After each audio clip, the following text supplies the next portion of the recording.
Roki struggles again. Is it time to press the panic button about Roki Sasaki? And what will the Dodgers rotation look like to start the season? All that more coming up next on Dodgers Dugout Live. It's time for Dodger baseball. Welcome to Dodger Stadium. This is the golden age of Dodger baseball. The Dodgers are building a dynasty. You got it, Warren, a parade. We got a parade. The Dodgers punch back and head to the championship series. Ohtani starts the 50-50 clock. Mookie Magic. Freeman hits the ball to right field. She is gone. Start the party, Los Angeles. Your Dodgers have won the World Series. Think blue, bleed blue, and I'm out. Live from the heart of Los Angeles, this is Dodgers Dugout Live with your host, Doug McKain. What is up, Dodgers Nation, and welcome to another episode of Dodgers Dugout Live, the #1 Dodgers podcast and Dodgers show on YouTube. My name is Doug McKain. You can follow me on X and Instagram at DMac_LA. I cover the Dodgers for Dodgers Nation. If you're new to the show, do us a huge favor. Hit the subscribe button, hit the notification bell, drop a like. This show is brought to you by the LA Sports Report. That's our new show dedicated to all LA sports, not just Dodgers, but everything Los Angeles sports you're going to find over there. And gearup.la, where you can still buy a Roki of the Year t-shirt. Go ahead and buy that right now while supplies last. Definitely go pick that up over at gearup.la on other great Dodgers merch. So definitely going to support the show. Go to gearup.la. Today's Dodgers Dugout Live poll question of the show. I asked you guys over on the X, what is your concern level right now about Roki Sasaki's early spring struggles? And right now, the options, you got very at 42.7%.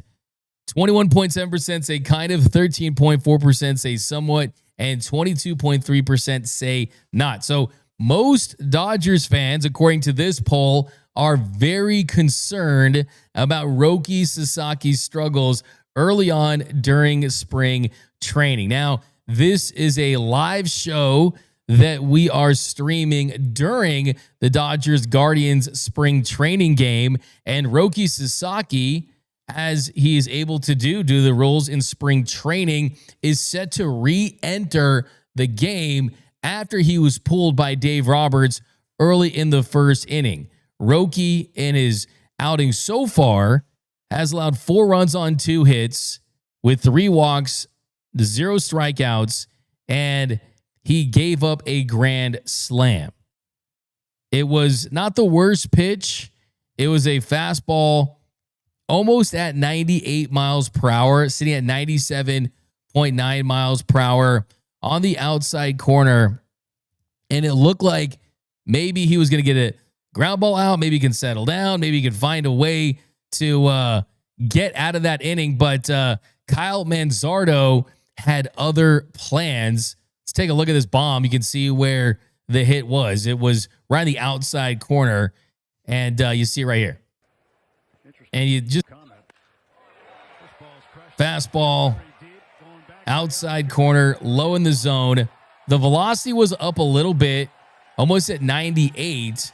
But the bottom line is the results just not where him and the Dodgers are hoping they would be at this part of spring training. It's still incredibly early. He's still looking to incorporate a new pitch, the cutter, two-seam, gyro slider, however you want to call it. He needs a third pitch to keep opposing hitters honest at the plate, and that's a process. Not only that, is he was trying to call his own pitches for the first time in his last outing, and now he's going to get another opportunity. But that's about as rough of a start as you can have. 3 walks, 2 hits, and giving up a grand slam. That's the definition of a nightmare for a baseball major league pitcher early on during spring training. And that's what they call it, spring training, right? I mean, he's a developmental project. Last year, he was considered to be the #1 prospect in all of Major League Baseball. The Dodgers, they gave him as much international bonus pool money as they could at just over $6 million. But let's not forget, while everyone's running with the Roki's a bust and move him to the bullpen, Roki Sasaki is on a minor league contract. Let's not pretend that this is a guy they gave $325 million to like they did Yoshinobu Yamamoto, or the bag that they gave Blake Snell or Tyler Glasnow or Shohei Ohtani. This was always going to be a win-win situation for the Dodgers, and it was always worth pursuing. But I think the number one takeaway here is we'll see how he performs, and we got Noel for some updates as the game progresses. He did get a strikeout. Yes, sir. Okay, so there you go. We are so back. Change the title. Zero concerns. He's winning the Rookie of the Year and the Cy Young, just like Fernando did 1990 in 1981. So, I mean, hopefully two strikeouts. Two strikeouts. Got a K to end the inning. Roki is back with a vengeance. We'll see what pitches those strikeouts were on. And look, you got to give the kid some credit. He's just 24 years old. Last year, not just his first year in the show, but his first year in the United States, living in a new country with a lot of pressure on him to go out there and perform. And yes, the numbers weren't what you would expect them to be considering all the hype surrounding him.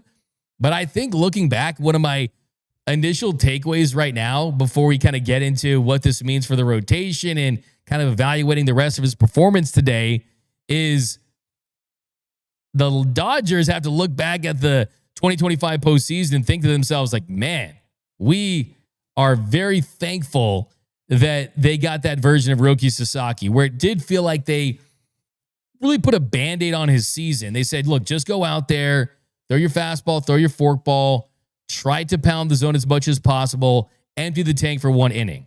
Well, Roki is not going to accept anything other than a full opportunity to become a big league starter. Let's not forget, this is a guy that was an absolute coup for the Dodgers to be able to just get when he was posted when he was. And his goal is to be the best pitcher in the world, and you can't be the best pitcher in the world if you're not a starting pitcher. And the last thing the Dodgers are going to do is panic. Last thing the Dodgers are going to do is say, oh, it's not working as a starter, go to the bullpen. The truth is, he has to fail as a starter with that third pitch enough times to get confidence with it, to get big leaguer hitters out. He needs a pitch that goes down and to the left, in simple terms. Until he gets that consistently and gets better fastball command, guess what? Big league hitters are going to spit on that forkball. Big league hitters are not going to jump on that fastball or forkball if they don't need to. So unfortunately, opposing teams know that. Yes, it's spring training, but that there is still game planning that goes into it. And they know that there's a guy that's out there trying to find a third pitch, trying to change his arsenal to be able to be a big league starter. But right now, I think it's a combination of mechanics. Early on, it's expected they're not as clean as they're going to be. One thing we learned during spring training when we were talking to Kyle Hurt and Landon Knack off camera about just the process for pitchers early on this spring training is they'll take all these pitchers and put them back in their pitching lab, as they call it, and they'll use those force plates that track all the movements of these pitchers. They're not even throwing off a dirt mound. It's like a rubber mound. And they do that to have a reference point to how pitchers are throwing early on during spring training.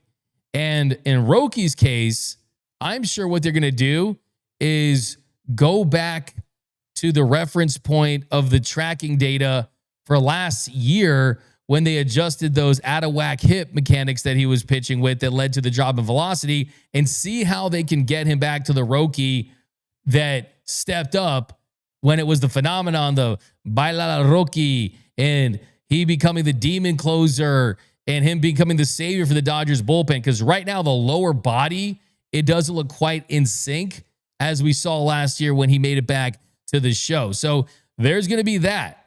They're going to look at refining the mechanics. Mark Pryor, Connor McGinnis, Rob Hill, they're going to get on that, number one.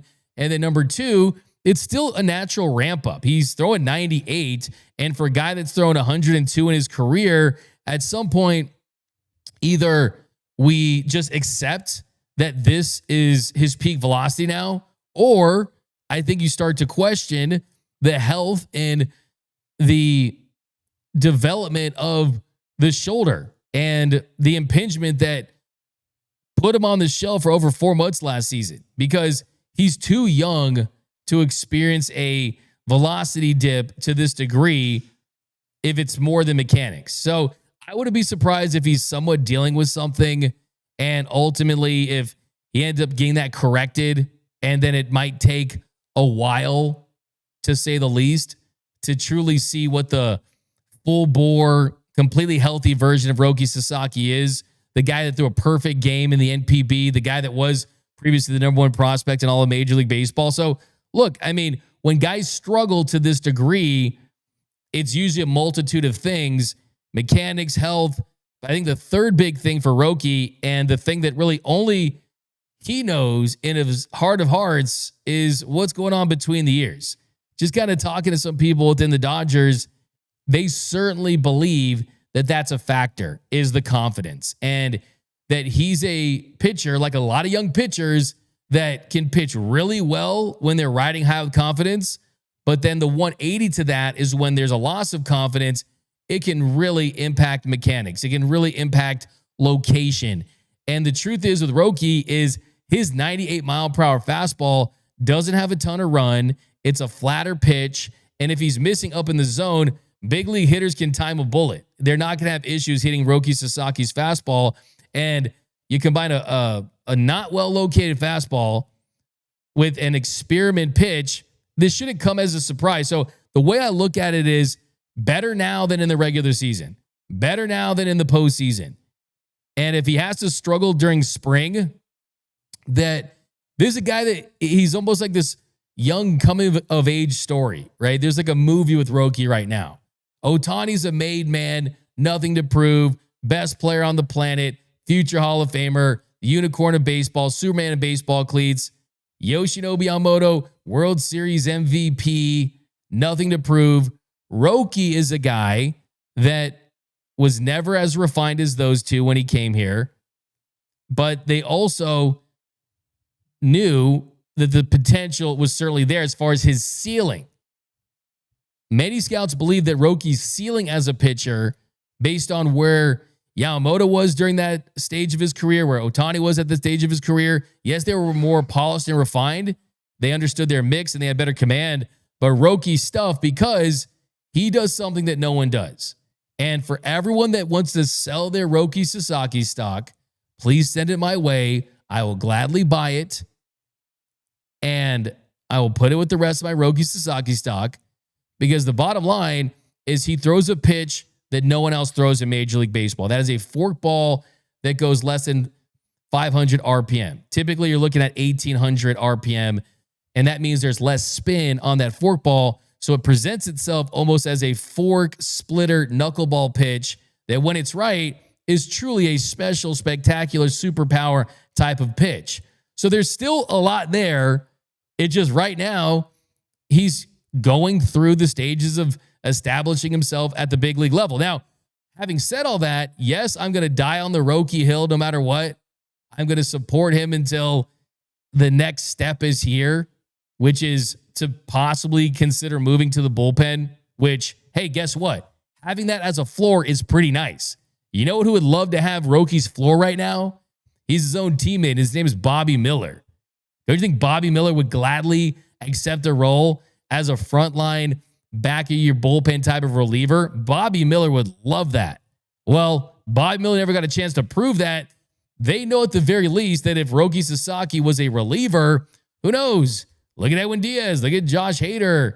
I mean, there is a world for multi-inning relievers in this current state of Major League Baseball. So he's still valuable from that standpoint. So let's first point that out. I mean, look at Kenta Maeda a couple years ago, to a lesser degree, from regular season to the postseason, right? I mean, arms are arms, and high ceiling arms are high ceiling arms. But how this will impact the roster early on is I just don't see a way, unless things really start to click and he really starts to improve and feel more comfortable out there, and you can truly identify the effectiveness of a third pitch, and you can identify improved command and the velocity is consistent. Remember, when you're a starting pitcher, the idea is to face the lineup 2 to 3 times. And for him to do that, that's going to require a lot of his pitches taking big steps in the right direction. So I know he had a couple strikeouts in his second inning of work when he was brought back out there. But I think that right now, if you look at that first month of the season, with that first Sunday off after their first 2 games of the year, then you have the next 4 Thursdays off. Everyone out there is talking about a 6-man rotation, which is still possible. You can give guys extended rest. But the way the schedule lines up, you do not have to do that. So right now, the way that I would see a 5-man rotation, barring everyone that's participating in the WBC, Shohei and Yamamoto stay healthy, that Glasnow stays healthy, I think the rotation really should look like Yoshinobu Yamamoto as your ace. I mean, of course, he got more aces than a deck of cards. It's more than just one ace, but he's the ace of aces right now based on what he did in the postseason. But also, Shohei Ohtani goes right behind him. I don't think people realize this, but Shohei Ohtani's rate stats for pitchers with a minimum of 47 innings were top 5 in almost every single category. He had like a sub-2 FIP. Like, we're still diving deeper into the Shohei pitching experience, which is definitely going to be a fun one. But I'd go 1 Yamamoto, 2 Ohtani, 3 Glasnow, and then 4 Sheehan, and 5, I go Justin Robleski. That would be my 5-man rotation as it stands right now. And if you're talking about a 6 guy, I think right now the edge would go to River Ryan, but I would prefer to see River get a couple starts down in AAA unless he really wows and the command looks a lot better. But I think that makes more sense for his ramp up. And then Roki Sasaki, I look at last season. He started in the show, really struggled, got injured, was lost for 4 months, then figured things out down in OKC. Last season, it worked. Why not try it again this season? Start down in OKC, get his confidence, get his mechanics right, make sure physically he's good to go. And then once he earns an opportunity, earns with a capital E, and you think that he's one of the best 5 or 6 starters based on your options available, then and only then do you give the ball to Roki Sasaki in a big league game at this point. And I was at the Dodgers clubhouse store at Universal City over the weekend, and I see Roki Sasaki jerseys, number 11. I see a Roki Sasaki bobblehead night. Yes, I get it. He was really great in the postseason out of the bullpen, and the Dodgers want to make him a thing. There's no Justin Robleski and River Ryan and Gavin Stone hype as much. You don't see those jerseys at the Dodgers clubhouse. From a bobblehead standpoint, Noel, are we even getting a Robo Bobble this year? No, sir. No Robo Bobble. Maybe he could be one of those late season added ones, but I know we're not giving a River Ryan. By the way, missed opportunity to have a River and Ryder Ryan. Bro, that would go hard. A River and Ryder Ryan. Just like that. What was it, the James Outman and Miguel Vargas? Yeah, the tag team ones. I like that. And we know River Ryan, the LA River, because he is dirty, because he's nasty. But is the time right? You got to ride that river. Ride that river to another World Series tie. I love that, Noel. So let me know down below. As far as your concern level, I think for me, big picture, on a scale of 1 to 10, what is my concern level? I'll put it at a 5.5. Just because I would say that I'm a little more concerned than not that they're not going to be able to figure something out with him. But I look at the fact that, let's not forget, this is year 2 of 6 years of team control. 2 of 6 on a minor league contract. Even if he does at some point require surgery, there's so much time in there to be able to figure things out. I don't think that this is a big, hey, press the panic button, 5-alarm fire, right? I think that there's just so much about this guy because it feels like he's been given something that I still think he needs to earn. I think that kind of bothers some people, and rightfully so, when it comes to Roki. But I put it at 5.5, that he's not going to be able to contribute or he's not going to figure things out. He's got a great redemption arc. He really does. I will say it would have been a lot nicer to see him have some success early on the postseason, just because, spring training like we saw in the postseason, just because it feels like confidence means more to him than it would be. It's like Blake Snell, for example. If Blake Snell pitched in 3 or 4 spring training games and gave up 10 runs per game, like we both know it wouldn't matter. Like we both know what he knows about himself. For Roki, I think there's some doubt that's creeped into his head.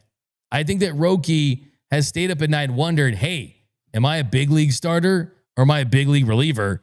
And until he proves the former, I think that's always going to exist. We got some more updates, though. Let us know your concern level. By the way, scale of 1 to 10, what's your Roki concern? Yeah, actually, Miggy Rowe hit his first home run since Miggy Game 7 of the Rowe. World Series. I love it. Was it off of Hoffman? Was it off of righty? Man. No, but that you know what? That Tom Verducci story was really crazy. Which one? So I was talking to my good friend, my close buddy, Tom Verducci of Sports Illustrated MLB Network. Of course, that was our only conversation, but I think we hit it off. But he told me that he was talking to Miguel Rojas, and it always feels like Miggy Rowe, like it doesn't matter how many times you interview him, like he'll still find like more interesting angles to things. And he said that Rojas told him that the night before Game 7, that his wife told him, you're going to hit a home run in Game 7. And Miguel Rojas was like, no way. You're crazy. That's not going to happen. And then they started talking about his grandpa. And his grandpa was the guy who really taught him the game. And that's why he wore number 11 in the show for most of his career. He wanted to wear 11 to honor his grandpa. And they were thinking like, man, can you imagine if he would see that and this and that and how special that would be? And then the next day, he gets to the stadium. He starts to kind of feel something like, wow, this is Game 7. It's special. Feels like I'm supposed to be here. And then, of course, late in that game, the Dodgers are trailing by 1 run, and he gets to home plate. And then his wife looks up at the scoreboard at the Rogers Center, and it was exactly 11-11. That's crazy. And then he hits the home run. That's crazy. Like, isn't that kind of wild? That's special. Like, that's why I always say, like, for baseball, I hate the whole Dodgers are ruining baseball thing. Like, sometimes baseball is kind of the sport where really wild, special things happen. And that's kind of one of those things. How can you not be romantic about baseball? So really cool to see. You know what? One thing I told Verducci, I was like, hey, man, like, call me crazy. Rojas has always had a lot of confidence. Yeah.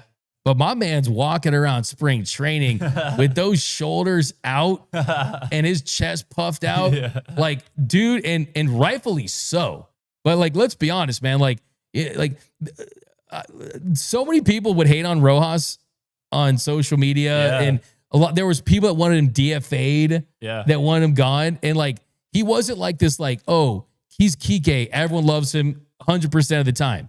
Like, he has literally entered the stage that all Dodgers fans ultimately want to get into. And that is, we love you 100% of the time, no matter what. Yeah, no matter what happens this season, he couldn't do anything that would. Absolutely. Like, he could go 0 for 100. He could pitch and give up bombs. Like, he could do nothing for the rest of his career, never have to pay for another drink here in Los Angeles. So, by the way, there's one guy that was like in that group, then left that group. Chris Taylor. He was like in the group, but the reason why he left the group was because he didn't do much after signing that big contract. So who knows? At some point, all toxic fan bases at some point those fans will show up and they'll kind of turn on you. But any other, so did Roki go back out there? Yeah, Roki got through another clean inning, 3 up, 3 down, 3rd inning. So here's the thing. I think Roki Sasaki should be the opening day starter. I got him winning the Cy Young and the ARA title. Look, so here's a good example. I mean, fans freaking out. You still need to see more from him. And I still think that he would benefit if they're truly looking to make sure that there are no setbacks, that you want to see him earn that job. And look, here's the thing. Dave Roberts said a couple of days ago that, hey, this is a boring spring training. There's not many storylines. You got reporters out there that are desperate for anything to talk about. Here's your story. You wanted a story. Here's your story. That's going to be the biggest thing kind of down the stretch, along with some other stuff, and we'll see how the guys come back from the WBC and who takes a second baseman job. But I think that there's a lot invested in this one. Did you know if he got any more strikeouts? I can check that for you real quick. Because the thing is that first inning, 0 missed bats, and he just has struggled to miss bats. And hey, I mean, I'm seeing 99 on the gun, and to be hit 99 in your second spring start, that's something to feel good about. Yeah, no more strikeouts just yet. Still just 2. I mean, you throw a 99 in your second spring training start, that means triple digits are on the way. And for him, that's what's going to take him from a guy that you don't have to talk about the bullpen again, or you don't have to talk about what he's going to be. And honestly, everyone talks about the confidence and the mentality. I think that's some really good bounce back energy right there. To leave the game after giving a grand slam, they literally take you out of the game and you re-entered the game after kind of getting warm. Hey, Roki's got a pulse, man.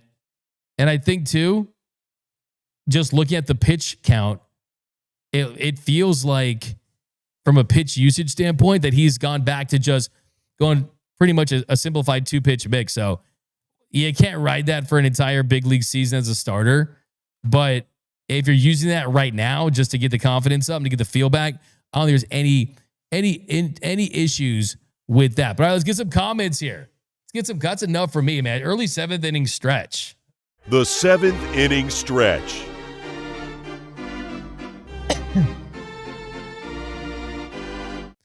All right, Stavi Porter, $4.99 super chat. He's got plenty of time to figure it out and fine tune what he needs. Worst case is we got Ryan and Sheehan to start. Yeah, the Dodgers have depth. They certainly do. It's not, oh, will this ruin the Dodgers season? No, it's that, hey, this guy was viewed as a potential future frontline starter, and we want to get him back on that trajectory. And it doesn't feel like early he was on that trajectory, but clearly there's some bounce back. And we're all wishing him well. We want to see him be that guy.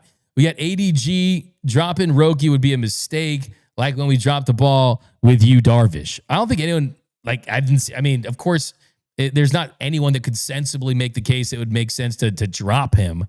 I think it's more of like, hey, if you're going with a 5-man rotation and your number one plan is to try to win as many games as you can, especially too, when you think about it too, I mean, like how many innings realistically are they going to have Roki Sasaki pitch this season, right? And if he starts the season, are you baking in time to have him out for an extended period of time or whatever it may be? Because do you really think he's going to go out there, make 20 or 30 starts and pitch over 150 innings? I mean, throughout his career, that really hasn't been what he's done. I mean, that's typically a number that's more a Yamamoto thing versus what we've seen. I mean, in his career in the NPB, the most innings he's ever pitched was 129 1/3 innings. So during that year, he made 20 starts. The most starts he's ever made in a season was 20 in 2022. So if he starts the season and he makes every turn throughout the rotation, which is not something we've seen throughout his career, does that make a ton of sense? I think that's another thing to factor in as well. We got G.O. Roki is a bust, or he's really hurt. I think he's a bust. That's pretty harsh. That's pretty harsh right there. Bruh. CJ the plug. I say if Roki can't get it together by the halfway mark of the season, we trade him. We could three-peat. I don't want to have Scott Trinan situation with Roki blowing easy win games. So let me ask you this. Do you really think that Andrew Friedman is going to do anything that is not going to help the Dodgers get future Japanese stars? Of course he's not. And trading Roki Sasaki, I think, would be a slap in the face. I mean, they promised this guy stability. Yoshinobu Yamamoto and Ohtani, I know, would definitely not want that as well. And two, on top of everything else, if you would trade him, that means that he'd probably be struggling, which means his value would be low. It doesn't make any sense at all to even consider trading Roki Sasaki. But I see the people. I see the chat. But you guys calling him Brokey. Okay. We'll see about that. Yang Yi. Sasaki may learn from Yama how to balance his body. Yeah, that's a good thing, too. I mean, you really hope that guys like Yoshi and Shohei really have put their arms around him and give him all the leadership and stuff that he needs to really become that guy that can deal with these situations. So look, sometimes you just have to. I mean, look, I think today, if he finishes his start, today could be kind of one of those turning point moments, knowing that he really struggled and came back from that. That's kind of becoming his early career kind of narrative. Like, this is a guy that's had some low lows and he bounces back and he gets off the mat. It might be a 12 count at times, but he's getting off that mat and he's not afraid to get back in the arena. And I think we learned something from Roki Sasaki today. I think this is potentially encouraging from a mental standpoint. And now it's just about, hey, let's go out there and make sure we're taking the next steps as far as learning and getting to the feel of pitches. But all right, let's switch gears a little bit. I mean, we'll talk about, okay, let's do some more. Yamamoto and Skeens are going to be neck and neck for the Cy Young in September. Eric Johnson, what panic? The Dodgers won the West without him. And what he did in the playoffs will be replaced by Diaz. Sasaki is the non-issue. I think you bring up a good point, Eric, in that if the Dodgers win or lose the World Series, I think you're probably not going to trace it back to Roki Sasaki. But last year, you could do that. Like last year, I don't think they would have won the World Series without Roki because they just didn't have those reliable, high-leverage guys in the bullpen. I mean, what Roki did in Game 4 of the NLDS against the Phillies, where he went 3 innings, where he wasn't even taking off his glove in the Dodgers dugout. If the Dodgers lose Game 4, you have to go to Philly and win Game 5. And there wouldn't be the favorites in that game. So I still think that he had his stamp on the postseason last year, and he's a big part of why they won the World Series. But he'll tell you that, great, I'm glad, but hey, I want to be a starter. We got ADG. Maybe Roki is frustrated not being in Japan with Yama and Ohtani. Well, that's neither here nor there. I mean, he's got a job to do. This is not volunteer work, right? Lucy Chen, Roki needs to be opened up a little more. Everyone loves Kim, and he interacts with everyone. It seems Roki doesn't even interact with Yama and Ohtani that often. I mean, Kim has a really bubbly personality. He's got the big smile. I think he's kind of more built for that. Roki, I would say, just comes off as a little more introverted. I didn't really see him interacting with fans that much. But I don't think that's the tip of the spear as far as the issue. Stefan, Roki should be a bullpen option. He's too unpredictable. We got this, though. Someone will step up. I think it'll be Robo. Look, I'm all in on Robo. I think he's the guy that deserves it. Do people react this much to spring training games, JY Kim?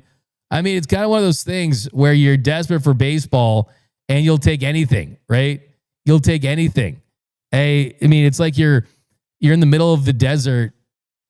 You're in the middle of the desert and you're thirsty and you see a Gatorade, right? Spring training is that Gatorade when you're going through the desert, right?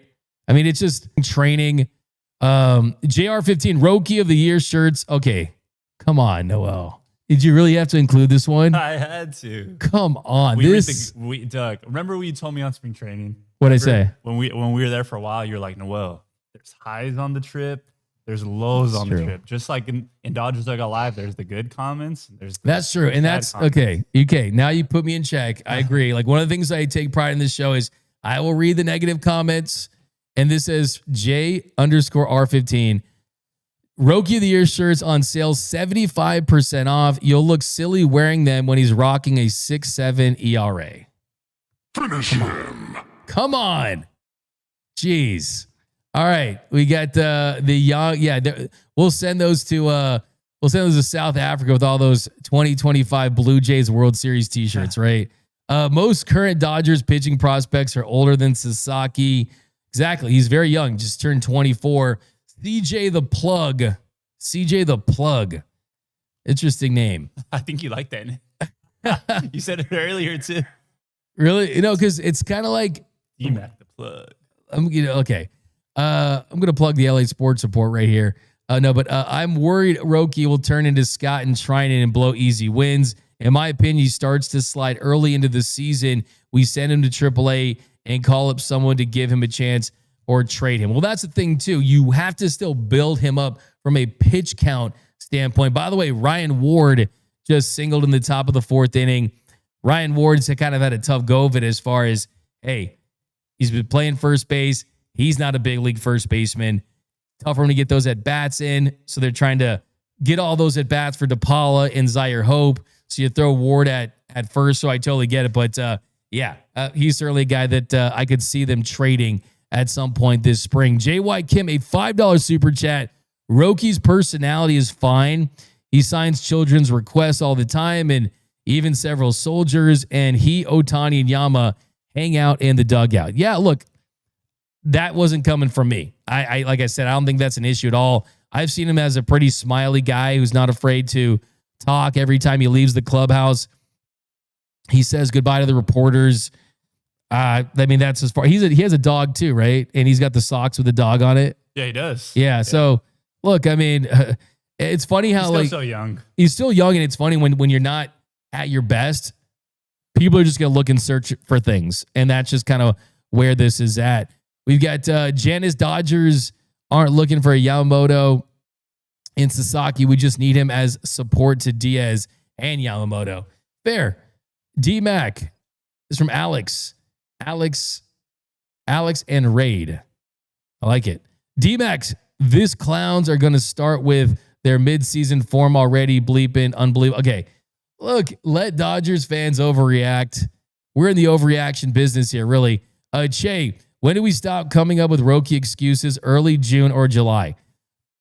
Look, I kind of respect that take because it does feel like at some point we do have to kind of get past we're making excuses for this guy, right? And it's not that. It's that just think about it. Think about all the pitchers that are in this organization. I mean, they pitched at lower levels at some point. And for him, they said, hey, we're just going to give him a shot at the big league level. We've got Jam. I remember in 2025, the starting rotation was always in question and left me wondering from game to game. It appears to be a typical operational method. I like it. Got the drone shot up here, guys. You guys see me? We got Big Sack. I want Klein to get a couple starts. I think him going 72 pitches in game 3 shows that maybe he is more than a bullpen arm. That's kind of crazy. That's not the plan. All right. Switch gears a little bit. Let's listen to Dave Roberts talking about Kyle Tucker. And Kyle Tucker still working his way in on this season. By the way, Kyle Tucker did an interview with my friend Ben Verlander on Flippin' Bats, and Ben Verlander played a clip of a video of Kyle Tucker where he was just standing around at Dodgers spring training, and Ben Verlander asked Kyle Tucker, like, hey, this clip went viral. And I just want to say that, Kyle, I meant nothing by that. I saw people commenting, oh, this means he doesn't love baseball because he's not practicing.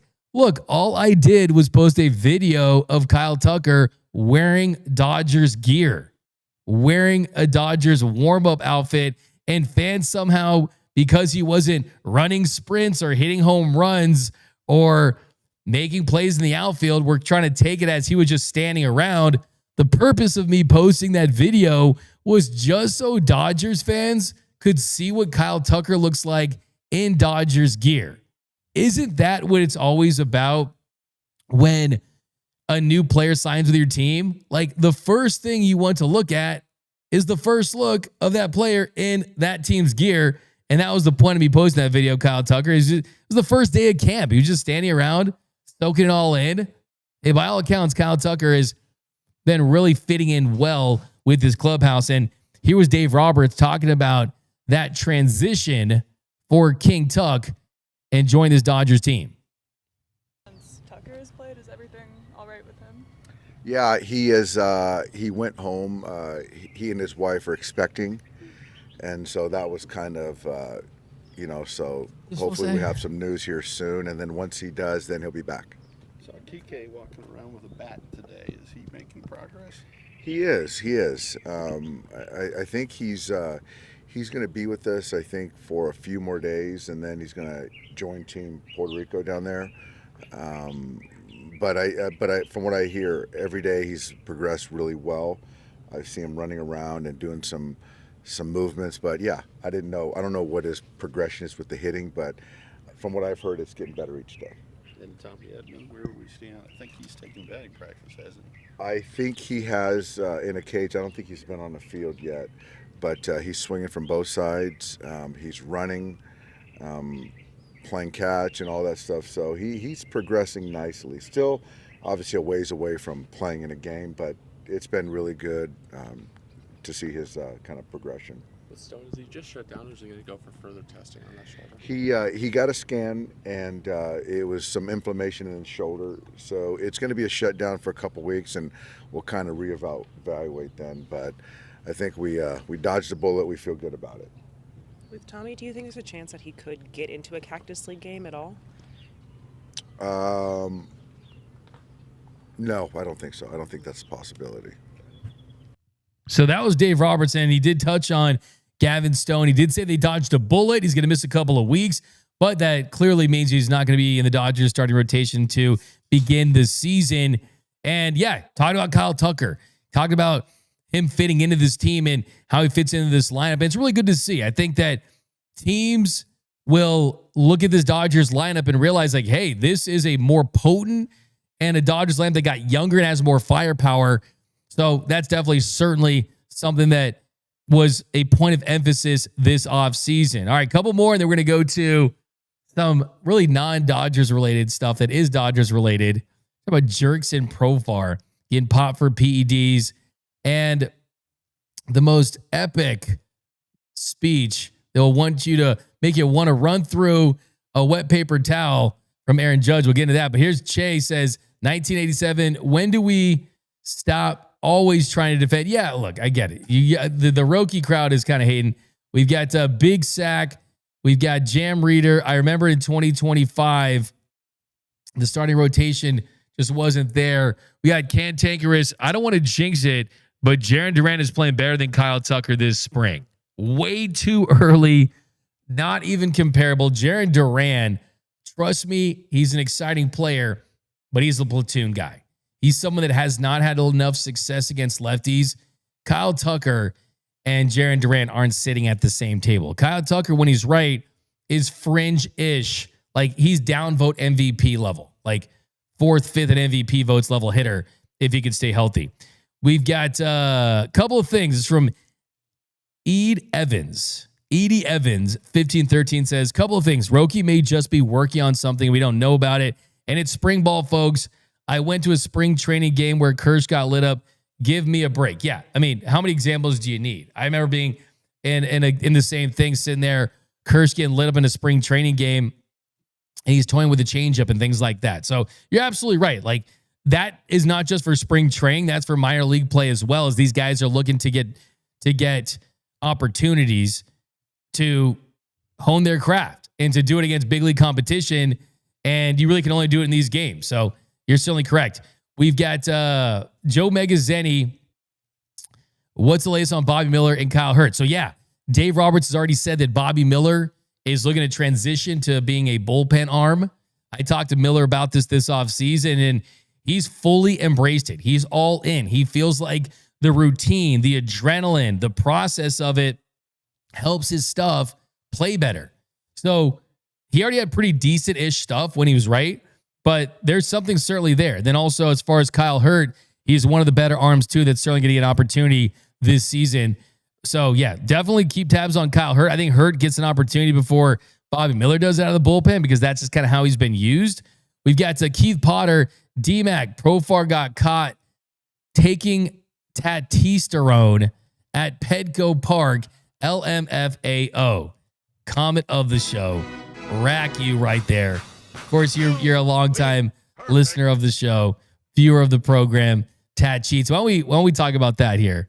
We'll talk about the PED violation. So, came out today, Atlanta Braves designated hitter Jurickson Profar is facing a 162-game suspension after testing positive for performance-enhancing drugs. Hey, man, can't a guy just enjoy some PEDs? Like, what the heck? No, but seriously, for the second time in the past year. So twice, the dude did it again.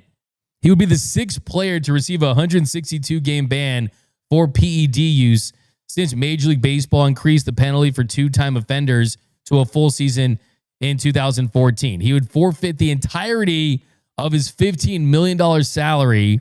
He will be ineligible for the postseason. He's also going to be ineligible for the upcoming World Baseball Classic, where he was going to represent the Netherlands. And according to Jeff Passan, according to multiple reports, he intends to ask Major League Baseball's Players Union to file a grievance to baseball's independent arbitrator, Martin F. Scheinman, to appeal any discipline. So, first and foremost, this is a hit for the Braves, who they're missing out on Jurickson Profar. But how about this? This dude did this twice. I mean, he has played in 80 games with the Braves and potentially is going to be suspended for 242 games. I mean, this is bad. I think Jurickson Profar, we all kind of suspected this a couple of years ago when somehow the words Jurickson Profar and All-Star were in the same sentence. But that's insane. Busted for PED use in back-to-back years is crazy work.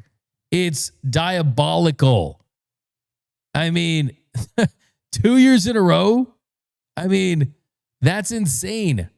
Did he get tested and fail it and then fail a test again in the parking lot on the way to his car? Like, how do you fail twice? How dumb do you have to be if you're Jurickson Profar? At that point, if I'm Jurickson Profar, all I'm doing is I don't care if I suck. I don't care if I am a bad baseball player. I just want to be on a roster to collect my money at that point. Why is he trying to take PEDs just so he can play, so he can feel like he's good or not? Because that to me is absolutely insane. I mean, he's going to forfeit the entirety of his $15 million salary and he's going to be ineligible for the postseason. Why would guys take this chance? And what's crazy is the Braves, they signed him for $42 million. Even with this in last year's suspension, he's going to make like $20 million bucks. So here's the thing too. Like, we know, like I said, you guys know my line. You can't spell we know the PED Pedco, right? Feedback real quick, man. We got someone special in the chat. Who do we got? We got Tony Taters in the chat. Antonio. There's zero chance he has his shirt on right now. Zero chance, and it's probably likely the pants aren't on as well. 100% chance he's watching some Team Mexico WBC. Some Team Mexico bumping the trumpet. Do we got a comment here? Yeah, we do. He said nobody celebrated that Profar catch more than I did. I know, right? Oh, let's go to the sky shot. Go to the sky shot. There we go. There we go. There I'm back. You guys can see the full shots. How about Tony Taters in the chat once again? And here's the thing too. Is with Jurickson Profar, did he take steroids during that era? And if that was the case, did that lead to him signing a deal that's going to net him $20 million? It's kind of one of those things where it's like, hey, kids, don't take PEDs, right? But you better make these consequences very tough because clearly, I mean, if you're Profar, I mean, it almost makes me wonder if he thought that it was a good idea even still. So, yeah, I'll never forget, too, him and Will Smith, the irrelevant thing, right? I mean, my favorite thing is when Will Smith dunked on him, saying, I don't know why we'd have thrown at him. He's kind of irrelevant. Like, that's awesome. Like, and now he's relevant just for taking PEDs. I guess it's kind of one of those things is like, you can take off that Padres uniform, but you're still going to be a Padre. It doesn't matter where he's at. So what's the social media reaction, Noel? Guys going hard, I'm guessing. Dodgers fans. Absolutely. I thought it was like MLB on Facts or one of those accounts when I first saw it, because getting clapped back-to-back years is just crazy. At that point, it's like he probably just isn't confident in his ability without it. He feels like he needs it to perform. Exactly. There's no doubt about it. And that's the thing, too, is this dude is going to be remembered for this. I mean, the truth is, Will Smith was wrong. He is relevant. He's made two of the biggest PED headlines the last couple of years. And yeah, he's the 2-time PED popper. So yeah, that's pretty funny stuff. I mean, we'll see how this all plays out. And that ringworm cream story is probably going to resurface again. Is there a case that you remember recently, Doug, like this, where like back-to-back years or guys getting popped twice in such a short amount of time? Man, in baseball, this closely together, that I can't. Nothing immediately pops up for sure. Mm-hmm. I mean, we of course back in the day when players weren't getting hit for steroids, it was like multiple allegations and things like that. But I mean, I think with the testing the way it is, I mean, for this dude to be like, you know what, let's run it back, baby. Oh my God, crazy comment. Let's read it. It's actually someone asking you I'll put it up for you. It's someone asking if you read their comments. Like, check it out. You're gonna laugh. Did you read any of my comments, fake Will Smith? I take that as a compliment, Remington Bets. I don't know. Let's pop yours up. What were you going to ask? We'll get back into it. Benjamin Hayes, not going to lie, Roki is kind of by himself.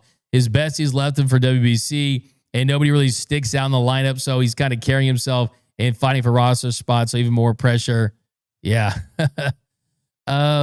Yeah, no doubt about it. I mean, I think that's, to me, a non-factor, too. All right, next thing we're going to talk about, though, we got to go to the walk-off. And if you are at your job and you're kind of struggling to finish the day, wait until you hear this Aaron Judge speech. You're going to want to run through a brick wall. That's coming up next on the walk-off. The walk-off. Hits the ball to right field.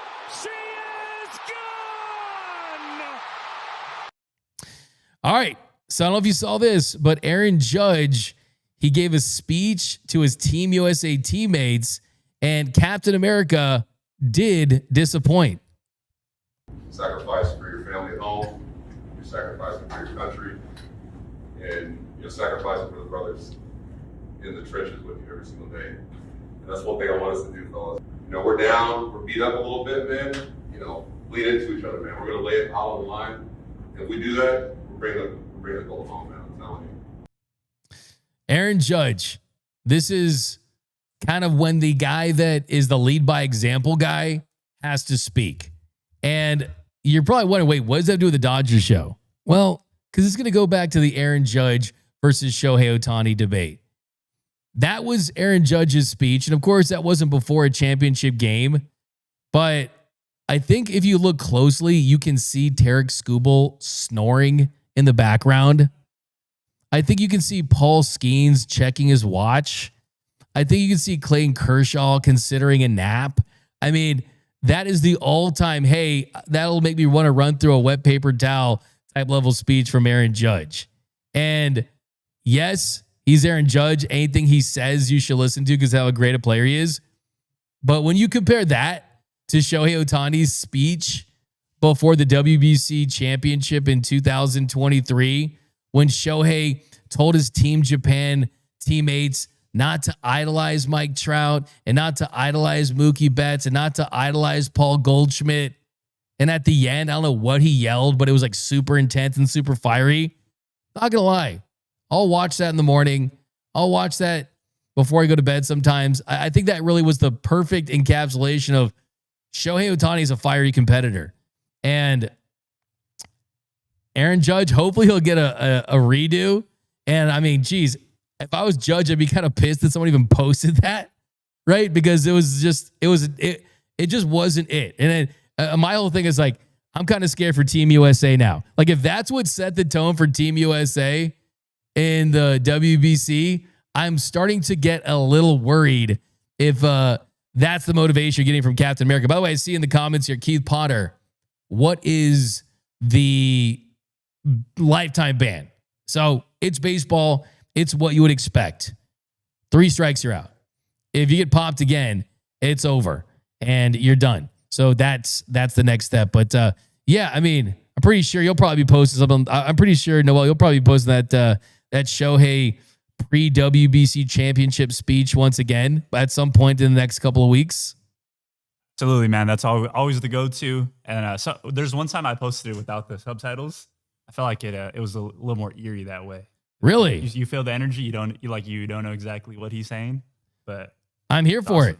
I'm here for it. I think a lot. I think you could really take a lot from just the look in his eye. Yep. And I think that was kind of it. I mean, it was, hey, like, we're not going to lose today. We're going to find a way to beat these guys. And it came down to the very end, and we saw what happened. The Team Japan ended up winning, and it was really one of the best moments we've had in baseball in a long, long time. But yeah, I definitely feel. I mean, hey, he tried. I almost feel like that'd be like kind of how Kawhi Leonard would give his speech. What I was thinking when I was like, if Kawhi was on that 2024 Olympic team, that would have been his speech to the team. Hey, look, a tough speech, but who am I to judge? Bruh. Give myself a bruh, and I'll see myself out. But all right, guys, that's going to do it for this episode of Dodgers Dugout Live. If you haven't yet, do us a huge favor. Hit the subscribe button, hit the notification bell, drop a like, drop a comment. We'll be back tomorrow with spring standouts, roster, everything that you need to know from spring training. We're going to push it till tomorrow. Get the Roki story, and hopefully finish it strong, and we'll hear from him after the game. But we'll see you guys tomorrow. And remember that nothing brings together quite like Dodger baseball. Until next time, think blue, bleed blue, and I'm out. Start the party, Los Angeles! Your Dodgers have won the World Series! And when the upcoming winter